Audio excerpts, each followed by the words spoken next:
hoje, 25 de julho de 2024. Eu estudei vendas e negociações. ah, e aí o professor tá falando sobre estratégias de mercado.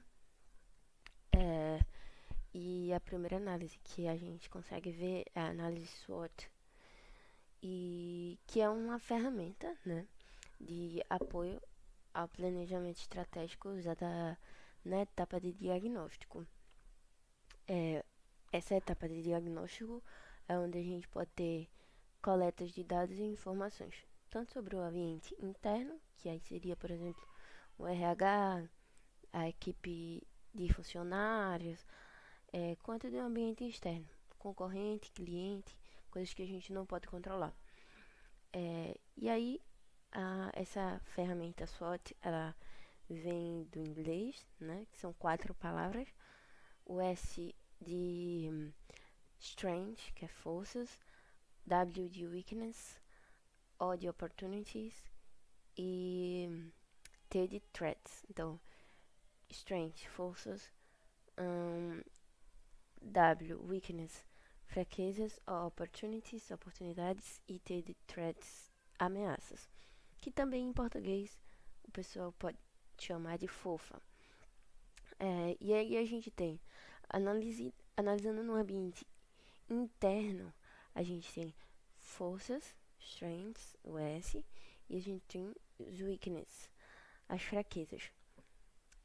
Só que dentro de um ambiente externo, de uma empresa, seja o que for, é controlável. Porque se eu tenho uma equipe de RH, por exemplo, uma equipe de planejamento ruim, é algo que eu posso, tipo, ou dar um treinamento, ou eu posso trocar de função, então é algo controlável.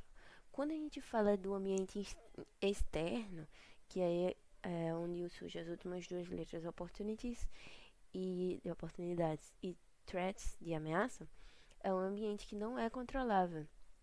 E aí demanda os clientes, concorrentes, os fornecedores. E aí a gente tem 4 cenários. Os 4 cenários são: quando a gente tem duas coisas boas, tanto com relação à força e à oportunidade, é um cenário que a gente chama de alavancagem. E aí a estratégia é desenvolver, certo? Quando a gente tem um cenário que a gente tem duas coisas ruins, tanto a fraqueza quanto a ameaça, então é um cenário problema e a estratégia é sobreviver, porque é a única coisa que resta fazer.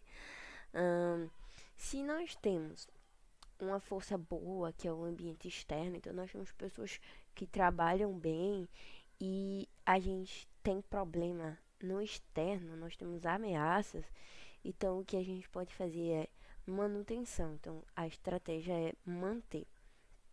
E se a gente tem duas coisas ruins, que é a fraqueza, que é o ambiente interno, e a oportunidade, e a oportunidade da gente ter um cenário de limitação. Então a estratégia é a gente crescer.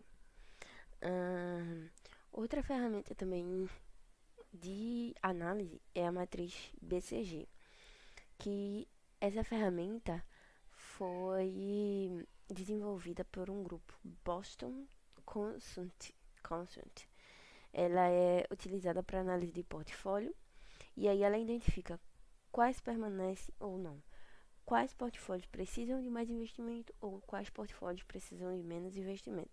Se baseia tanto no crescimento quanto na baixa do mercado e a participação dos produtos da empresa no mercado, seja uma alta participação ou uma baixa participação.